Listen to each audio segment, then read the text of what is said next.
Well, friend, the question for the day is, what duration of food storage is best for you and your family?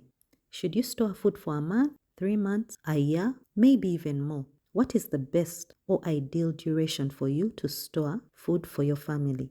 This and much more on the Food Storage 131 experience. Hello friend, I'm Joyce, the author of the Food Storage 131 Plan and the Food Storage 131 Workbook. Welcome to the Food Storage 131 Experience podcast.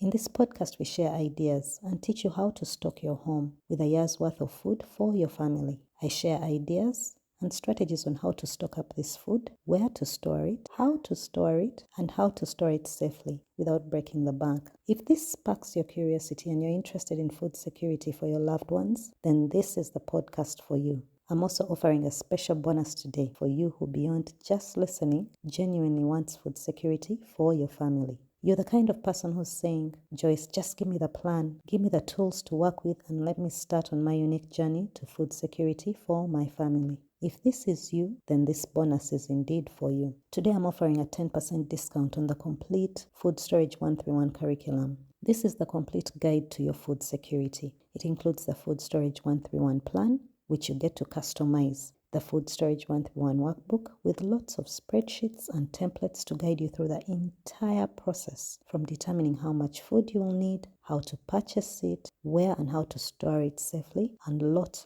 more.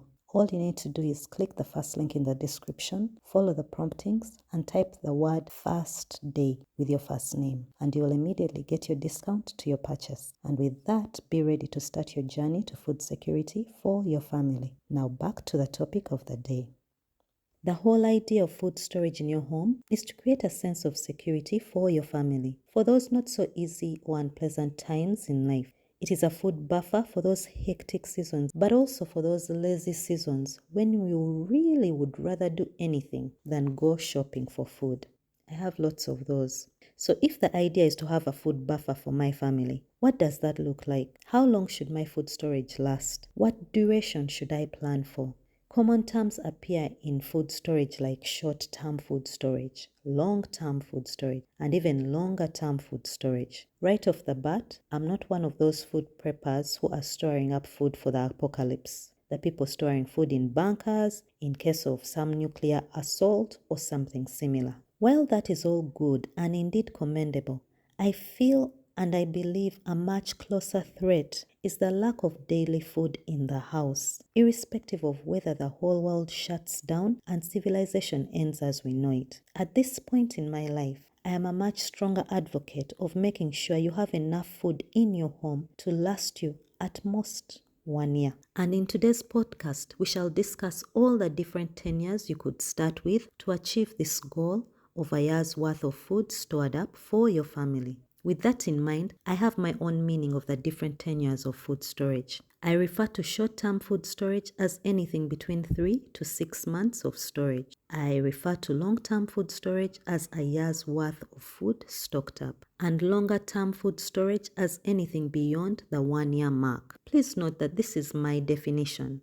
and for many out there, a year is considered short-term food storage, and 5 years is long-term, and 25 years is actually longer-term. I'm of the view that it's important to crawl first before you walk, before you run, before you fly. That is just my opinion. So now that you have a better understanding of the duration of food storage, how long should your personal food storage be, and what should you consider in making this determination? I'll share my thoughts, which I believe will be useful to you as you make up your mind. However, I am also aware that many more unique circumstances exist that could render any of these considerations moot and obsolete. A big consideration in determining what food storage you should aim for is your financial ability. Let's face it, stocking up food for any period of time is indeed an investment. For many, even building up to purchase food for a month is a Herculean task. So it's important to have a discussion with yourself and your significant other, if there is one, regarding how much of an investment you're willing to make to ensure this dream comes true. For some,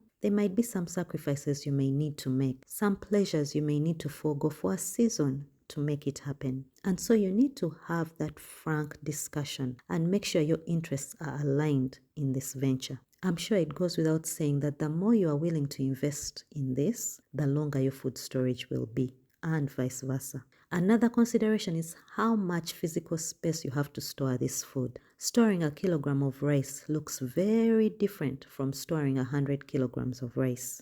Ask yourself and look around your home. Do you have the space to store a larger quantity of food? Of course, the more space you have, ideally, the more food you can store, and ultimately, the longer a duration of food storage you can have. I want to take a moment to speak directly to you, because if you're here, chances are you're tired. Tired of worrying about what the future might bring. Tired of starting and stopping with food storage. And maybe even tired of trying to figure it all out on your own. You've probably asked yourself, where do I even start? How do I know what's right for my family? Am I wasting money stocking up on the wrong things? This constant cycle of overwhelm, doubt, and frustration can leave you feeling stuck. Believe me, I've been there. That's exactly why I designed the Food Storage 131 Pro Academy starting this November. This is an 8-week online, self-paced e-learning course for you who is saying, Joyce, I need help. I need someone to walk with me on this journey. I don't want to fumble my way through this.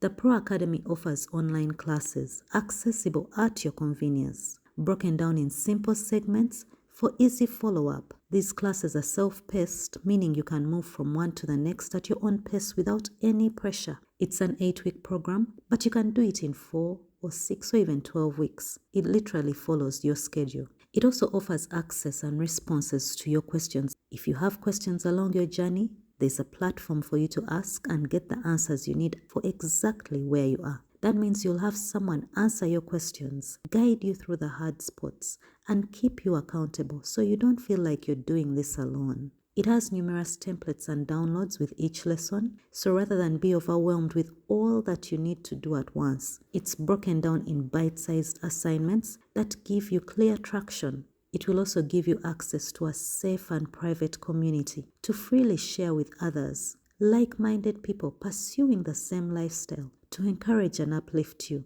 and even answer each other's concerns along the way. If you feel that you need someone to make it easy and walk the journey with you step by step, then the Pro Academy starting this November is for you. It's convenient and works at your pace while giving you the support network you need to keep you motivated and accountable. 6 months or a year after you've taken this step, you'll be looking at your pantry fully stocked with food your family loves and enjoys. Food that is readily available to sustain your family for a considerable period of time.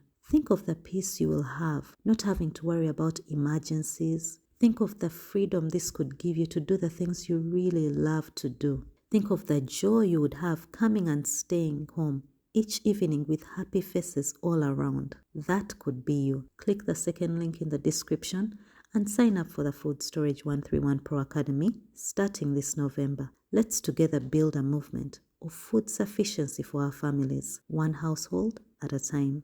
You know, many times we are not conscious as to why we shop the way we do. Sometimes it's because of the proximity to various sources of food. You may not have been conscious of this, but if you live near a busy shopping district or town, you're likely to store food for a shorter period. This is because whenever you need something, it's just a few minutes away from the nearest grocery store. This situation is very different when you live in the country and the nearest food store is like an hour or more away. You will find that someone who lives that far from such conveniences tends to stock up a little more, whether they do it consciously or not. Today we're opening your eyes so that regardless of where you stay, you stock up the food for your home based on an informed and planned decision and not just out of convenience. Another ignored consideration in determining how long a food storage you should have is your emotional and mental ability to handle and manage large volumes of food.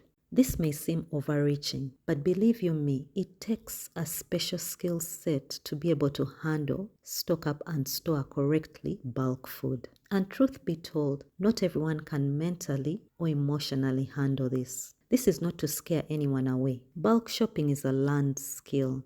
However, I would not be fair to you if I simply stated that it's the same as walking into a grocery store to buy some milk, eggs, and bread for the week. All these factors I've mentioned do come into play when we start to think of building our home food storage. But like riding a bike, once you've learned it for life. And having this knowledge is being forearmed and setting you up for success, such that no matter what duration of food storage you decide to take on, you're equipped and ready to handle it. Let me know your decision in the comments. Well, friend, we're just getting started here. For more on how to store a year's worth of food for your pantry, for your family, kindly like, comment, and subscribe. Share any questions you may have that you'd like me to address on this podcast in the comments below. Thank you, friend, for being here. A great follow-up to today's podcast is episode 006 on what are the top 2 considerations when starting a food storage for your family. Click the episode link below for more. Alongside that is episode 002 on the benefits of having a food storage in your home. Click the episode link in the description. A great freebie awaits you at the end of that particular podcast. So for now, be the light and share this podcast with your friends. Till next time, bye-bye.